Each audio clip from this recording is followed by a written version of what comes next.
तिल वाली बहू। शकुंतला बहुत ही धार्मिक महिला है। हर समय पूजा पाठ में लगी रहती है। वो कोई भी काम बिना शुभ मुहूर्त के नहीं करती है। शकुंतला अपने बेटे राज की शादी करवाना चाहती है, इसलिए वो पंडित जी के पास राज की कुंडली लेकर जाती है।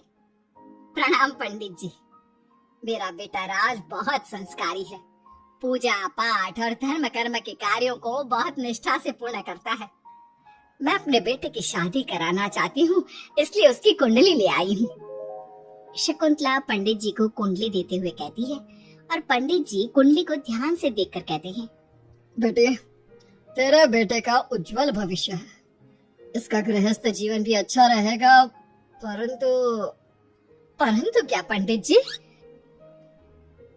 परंतु एक बात का विशेष ध्यान रखना होगा। तुम्हें अपने बेटे की शादी उसी लड़की से करानी होगी जिसके गाल पर तिल हो। वो लड़की तुम्हारे घर, तुम्हारे बेटे और तुम्हारे भविष्य के लिए सुख, शांति और समृद्धि लाएगी। तुम्हारा भाग्य केवल उस लड़की के आने से ही जागेगा। जी पंडित जी, मैं ऐसी ही बहू लाऊंगी जिसके गाल पर तिल हो। धन्यवाद पंडित जी, धन्यवाद। पंडित जी का धन्यवाद करके शकुंतला वहां से चली जाती है। अब वो दिन रात तिल वाली बहू के बारे में सोचती रहती है। शकुंतला अपने बेटे का जहाँ भी रिश्ता लगाती तो उसकी एक ही शर्त होती कि तिल वाली बहू चाहिए, लेकिन उसे तिल वाली बहू कहीं मिलती ही नहीं। एक दिन अपनी माँ को इस तरह से परेशान देखकर राज कहता है, माँ, आप मेरे लिए तिल वाली लड़की क्यों देख रही हैं? अरे क्योंकि पंडित जी ने बोला है, वो तुम्हारे और इस घर के लिए भाग्यशाली साबित होगी। माँ, मैं एक लड़की से प्यार करता हूँ। आप मेरी शादी उस लड़की से करा दो ना। उसके गाल पर तिल होगा तभी मैं तुम्हारी शादी उससे कराऊंगी, नहीं तो भूल जाओ उस लड़की को। माँ की बात सुनकर राज को लगा कि माँ उसकी शादी कभी होने ही नहीं देगी, इसलिए उसने बिना कुछ सोचे समझे बोल दिया, माँ है ना, उसके गाल पर तिल है। सच में माँ, बहुत प्यारा तिल है। तू सच कह रहा है बेटा? अरे तो तूने मुझे पहले क्यों नहीं बताया? जल्दी से मुझे उस लड़की से मिलवा दे। ठीक है माँ, मैं बात करता हूँ उससे। अगले दिन राज रोशनी के पास पहुंचा और उसे सारी बात बताई। रोशनी ने सारी बात जानने के बाद कहा, राज, तुमने माँ से झूठ क्यों बोला? मेरी गाल पर कोई तिल नहीं है। अरे मेरे पास कोई और रास्ता नहीं था रोशनी। उस समय मुझे जो ठीक लगा मैंने किया। अगर मैं ऐसा नहीं बोलता तो माँ मेरी शादी किसी तिल वाली लड़की से करा देती। माँ से इसे झूठ बोलना ठीक नहीं है। माँ को कोई तिल वाली लड़की मिलती ही नहीं, तो माँ अपने आप तुम्हारी शादी मुझसे कराने के लिए तैयार हो जाती। अरे तुम्हें पता नहीं, पंडित जी के मुख से निकली बात मेरी माँ के लिए पत्थर की लकीर है। वो आकाश पाताल एक कर देंगी, लेकिन तिल वाली लड़की ढूंढ कर ही रहेंगी। जो भी हो राज, लेकिन माँ को जब कभी सच्चाई का पता चलेगा तो उन्हें बहुत दुख होगा। और मेरे गाल पर तो तिल है ही नहीं, अब मैं माँ से कैसे मिलूंगी? तुम अपने गाल पर काजल से एक तिल बना लो ना, बाकी मैं संभाल लूंगा। अगले दिन रोशनी ने ऐसा ही किया। उसने काजल से गाल पर एक तिल बना लिया। इसके बाद राज ने रोशनी को अपनी माँ से मिलवाया, और जब शकुंतला ने रोशनी को ध्यान से देखा तो उसके गाल का तिल देखकर बहुत खुश हो गई और दोनों का रिश्ता पक्का कर दिया। कुछ ही दिनों में शकुंतला ने राज और रोशनी की शादी बहुत धूमधाम से करा दी। बहू, राज, जल्दी बाहर आओ, एक खुशखबरी है। रोशनी और राज बाहर आते हैं। राज, देखा, मेरी बहू के भाग्य से घर में खुशी आने लगी।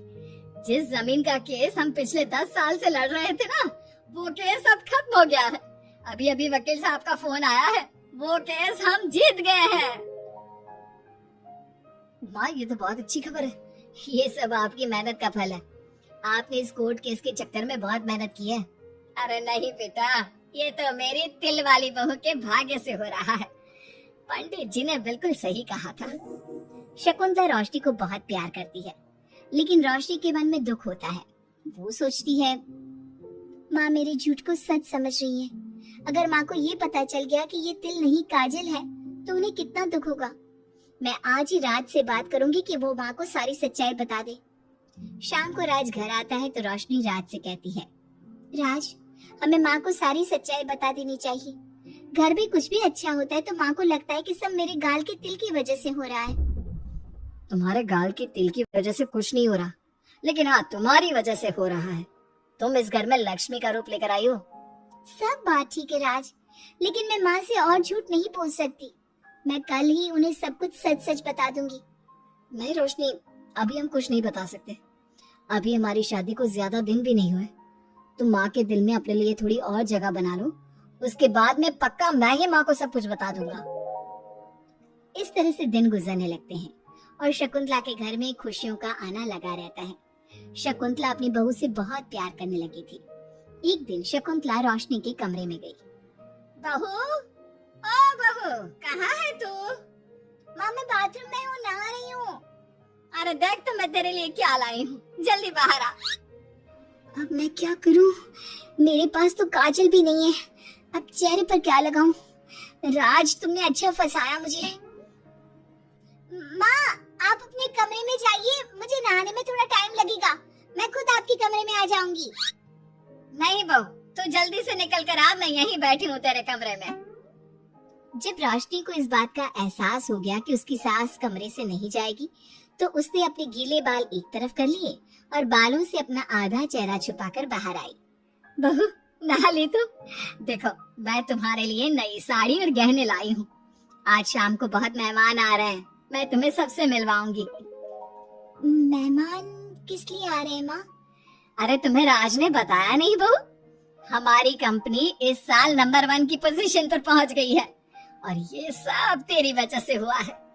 चलो मैं चलती हूँ, मुझे शाम की बहुत सारी तैयारी भी तो करनी है। जब शकुंतला रोशनी के कमरे से चली गई, तब उसकी जान में जान आई। शाम को पार्टी में बहुत बड़े बड़े लोग आए थे। शकुंतला ने अपनी बहू को सबसे मिलवाया और उसकी खूब तारीफ की।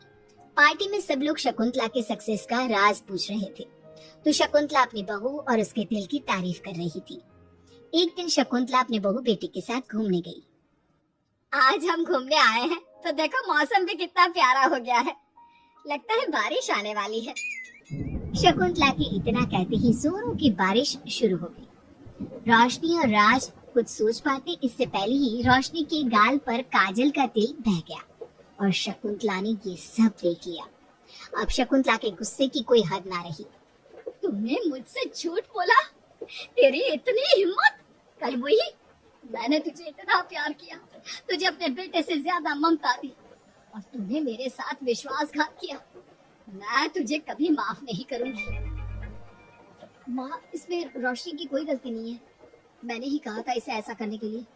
रोशनी ने कई बार आपको सच्चाई बताने की कोशिश की, लेकिन मैंने हर बार उसे रोक दिया। क्या तूने कहा था? क्यों किया तूने ऐसा? कितना बुरा दिन था वो जब मैंने तुम दोनों की शादी करवाई और तुझे शर्म नहीं आई अपनी माँ को धोखा देते हुए? तो माँ, मैं और क्या करता? अब तो पीछे ही पड़ गई थी तिल वाली बहू के। आपको कोई लड़की भी तो नहीं मिल रही थी और मैं रोशनी को बहुत प्यार करता हूँ, उसके बिना नहीं रह सकता। हाँ, तो अब इसी के पास रहे। मैं तुम दोनों की शक्ल नहीं देखना चाहती। ले जा इस झूठी और मनहूस लड़की को मेरे सामने से। माँ, कल तक तो रोशनी बहुत भाग्यवान थी, आज ये मनहूस हो गई।